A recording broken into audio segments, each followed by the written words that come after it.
Welcome on in, guys. Tobin here with you, and thanks for checking out the channel. We are almost there, ladies and gentlemen, about 24 hours away from Jimmy Butler's return to the Kaseya Center, his Miami Heat return in a Warriors uniform. Heat and Golden State going to get going tomorrow around 7:30. Steph Curry seems like he is on the mend and that he's going to be good to go for this game. He's in South Florida. The Warriors practice at my old stomping ground today, Barry University. Go Bucks. As they got ready, they talked about this whole return. Jimmy Butler's had a lot of quotes over the last 48 hours about his Miami Heat breakup and tenure, about the whole thing and who's the bad guy, who's not the bad guy. I'm not the bad guy. Don't call me the bad guy, but I will be the bad guy. The big news, I would say, is the Heat are going to have a video tribute for him. This has been a big hot topic of discussion. Would they? Would they not? He was asked about this today, and he was asked if he would watch a Heat video tribute. He said, quote, "Would I watch? Yeah, I'd watch if they have one. If they don't, makes no difference." First off, lies. If they did do the petty thing, you know that would become a thing. So are the Miami Heat doing this for optics? Maybe. Maybe they are. Do I think it's the right thing to do? I do. I do think Jimmy Butler deserves a video tribute. I think that the guy's time should be celebrated. I think it gave the fans a lot of happy memories. I think it was a lot of goosies. I think it was fun times. What's 90 seconds to celebrate it? You do it tomorrow. I believe it's going to play after the Warriors intro and before the Heats.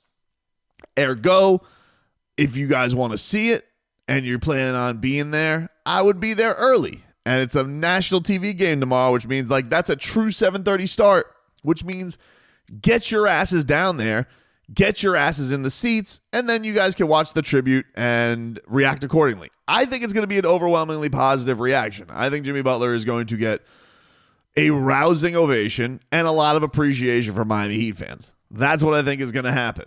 I think that it's not just because that it's been hard times since he's left, and it's not just because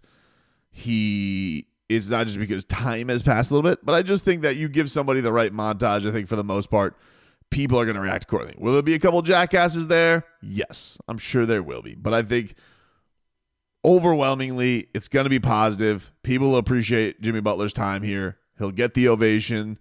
That'll make everybody look classy. That'll give people the feel good. And I think that it'll be fun going down memory lane with a lot of this stuff. I don't really want to do judgment on a lot of this stuff anymore because I did read a lot of the comments that he had to say today, and a lot of it was eye-rolling inducing. You know, I felt like a lot of it was... I felt like his points yesterday after the game were better than the ones that he made today. I felt like giving love to the fan base, which he has still done, to his credit. He's given a lot of love to the fans. But like this whole, he was asked about fans who are mad at him, and he goes, well, I wonder if they look at the Heat the same way. Well, spoiler alert, Jimmy, they have, dude. They've been pissed at the organization too the entire time, and I think that just because they've been pissed at the organization doesn't mean fans can't feel some type of way about the way it all ended, because you did take extreme tactics to get the hell out. Maybe you felt like you were boxed in. Maybe you felt like this was your only method to get out and get your $100 million. But let's stop acting like it was anything else other than that. Like I had to read like this vomit-inducing article today.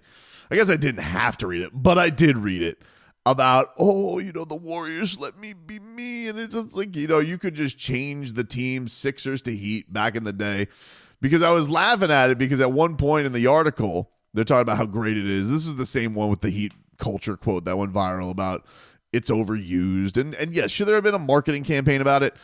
Probably not. A little bit of a whiff. They also didn't live up to those Heat culture jerseys very much. But is it not a thing? Are you going to completely dismiss finding guys who have been outcast and dismissed and disparaged by other organizations and then turning those guys into multimillionaires, basketball players, for their great performances? Where a guy like Caleb Martin, who was on a two-way contract, the Miami Heat made him into somebody who arguably could have been the Eastern Conference Finals MVP. Is that nothing? Do you just dismiss that? Do you just think Caleb Martin is a great player? If he is, how come he already got traded from one organization? How is that the case? Do tell. Riddle me that, Batman. I don't know. I'm just here to throw things up against the wall. But whether you want to say it's overused, it is a thing. I will have no other further discussions on this because one of the things I found funny in the entire article, which was basically, it starts off talking about Jimmy Butler like he's going to go see his kids and fly to go see them after a Nets game because he hadn't seen him in a long time. And he basically had a conversation with Steve Kerr where he wasn't even asking permission. He was just kind of giving Steve Kerr the heads up. And he was like, he was like, no grown man's going to tell me what to do. I'm going to do what I'm going to do. But it's nice that this place lets you kind of just be you. I'm like, all right, cool. Like Andre Iguodala has given voice to that the Miami Heat will drill into you a little bit more while the Warriors will be easy breezy and fantastic. Good for them, dude. I have no qualms with the Warriors. I mean, I've said many times I'm jealous of a lot of things the Warriors have been able to get done that the Heat haven't. But I also laughed at the article because it's good right now. It's high times. It's honeymoon. Could they do something in the playoffs? Hey, if Steph Curry's healthy and Jimmy Butler's healthy, yeah, I think that's a hell of a duo. You never know. You're a Shai Gilgeous-Alexander tweaked ankle from who the hell knows what could go down. But I did laugh at one point in the article where it said, Steve Kerr's like, I would be naive to think that there aren't going to be bad times. It's like, yeah, like that's the gamble of all of it. Like you got to hope that you guys get it done. And I would say probably, especially this year, maybe next year you'll have some moves of like trading Kuminga or something like that. But that is the big gamble. And when all this drama has been going on back and forth, the Heat, all I've said for the Heat, like the best way for the Heat to deal with it or however they're feeling about their brand being attacked, just sit back, dude, right now. You can't really win anything right now. It's not possible. It's gone awful. The early returns on the trade have not been good, although Andrew Wiggins is kicking ass lately. You can't really do anything about it right now because they're going up. You've plummeted to depths not seen in years. There's nothing to say. The only positive the Miami Heat can take out of any of this is that the gamble of not wanting to pay Jimmy Butler into his year 37 season will not end up with him hoisting a Larry O'Brien trophy, or I guess at least getting to a conference finals and finals. Like, you have to hope it's like that. But even for the Warriors, like, there's an element of, hey, they were doing right by Steph Curry and they didn't want his last years to be lean. With the Heat, I think there was an element of, all right, we whiffed out on the moves. We didn't have another chess move to make this roster better. Do we really believe that Jimmy Butler should get a golden parachute contract? You guys know, if you watched me, I said yes. They said no. Typically, when it comes to the aging star, not even typically, mostly the Miami Heat say no. Will they say no one day to Bam Adebayo when Bam Adebayo is 35 and asking for his Uber max? Yeah, they probably will, dude. That's normally what they do. But I am happy for all of this stuff to subside. I'm tired of, having to dissect all of these quotes, like the bad guy thing where he was asked about, I'm always painted as the bad guy. Everywhere I've been, I've always been the problem. We'll take it. I got nothing to say. I'm not mad about being the bad guy and the way everything's being portrayed. Some people talk to the media, some people don't. I've never been one to tell my side of the story to almost anybody. Let everybody think that it is what happened, and we'll ride with it. He also had talked on his suspensions that he thinks most of the suspensions were to keep him away from the team, which, yeah, dude, of course. What do you mean? Of course that's why the suspensions happened. What do you mean? Yes. You had to be left away from the team with the way that you were playing basketball, which was like actively tanking the performance. That's the one that's the most laughable out of all of it, where it's like, oh, I won't be told that I don't play the game hard. It's like, yeah, when you want to play the game hard, nobody's more rugged and can be a two-way badass player than an engaged Jimmy Butler. But that wasn't you this season, dude. It wasn't. Like, at all. And especially after that Detroit game, and you tweaking your ankle against OKC, and you basically were like, F this franchise. I'm going to say that I'm sick, and then we won't see from you for weeks. Hopefully these Shams rumors will get me the hell out of here. Oh, no, they won't. I'm going to act like I was upset the rumors were there in the first place. Then I'm going to gaslight Pat Riley into denying the rumors, only to have them resurface into another team, and then I'm going to nuke trades anywhere that's not the Phoenix Suns because I'm only going to go to the teams that will pay me $100 million. And oh no, the Phoenix Suns now can't get Bradley Beal to go anywhere, even after their bullying tactics. And after those bullying tactics don't work, then they actually leak out that they're going to trade Kevin Durant, who doesn't want to go to the Warriors. Oh no, the Warriors have to make a move to make Steph Curry happy. I guess that's my plan B. Wait, they'll give me $110 million. Great, I found my joy there. Like, dude, it is what it is. We all know what happened. You wanted your money. The Heat didn't want to give it to you. You had to find a destination that was going to give it to you. Even in this piece today, they were saying, like, oh, there were people in the Warriors organization like, are we sure we're going to give this guy $100 million? And they're like, oh, Mike Dunleavy, who played with him as Mike Dunleavy, who played with him as a young rookie. It's like, whoa. Did Dunleavy just get the job? I'm pretty sure his plan A was Kevin Durant.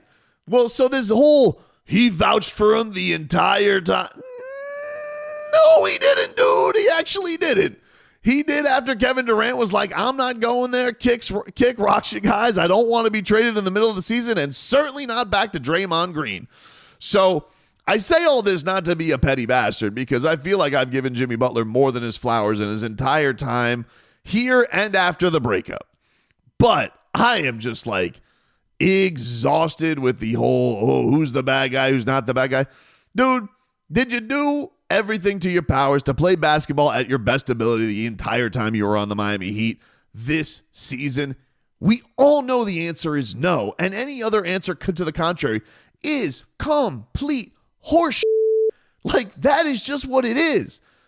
You did what you thought you had to do to get your money, and you got it. Good for you. Bully for you. You're getting your tribute. But this whole dissection of, oh, they don't have the whole story, I think we do. Do we not all have the same story of Pat Riley was mean and he didn't want to pay me my money and I was going to get my goddamn money? Is it come down to anything other than that? No. Then what are we debating about? Is he obviously a very productive player when it helps with winning right now? Yes, he is. That's why I was cool with paying him the money. Is there a risk in paying him at 37 the way he plays basketball? Yes, there is. There's a risk in playing any 37-year-old, but especially a guy who's got bad ankles, plays a car crash type style that is, as he has said, I like running into people, and is that going to hold up into your late 30s? I don't know, but odds would say probably not. From my standpoint, I get the Heat's risk. Their dumb move was having arrogance in their organization to think that Jimmy Butler was going to be anybody that he was differently from 5-6 years ago, which said there was a lot of reminiscing done in this whole athletic piece about why things didn't work out in other spots. The thing they were hopeful for was that a mature Jimmy Butler, a Jimmy Butler who had done things with this organization that he dubbed fun, which is another actually roundabout way that is funny, if we could just stop on the fun thing for a second, because one would think if you realize that we didn't really do anything here like we should have, we just had some fun. Is $110 million worth fun? The Heat said no. So that is what it is right now. We are at the point where this chapter can finally come to a close.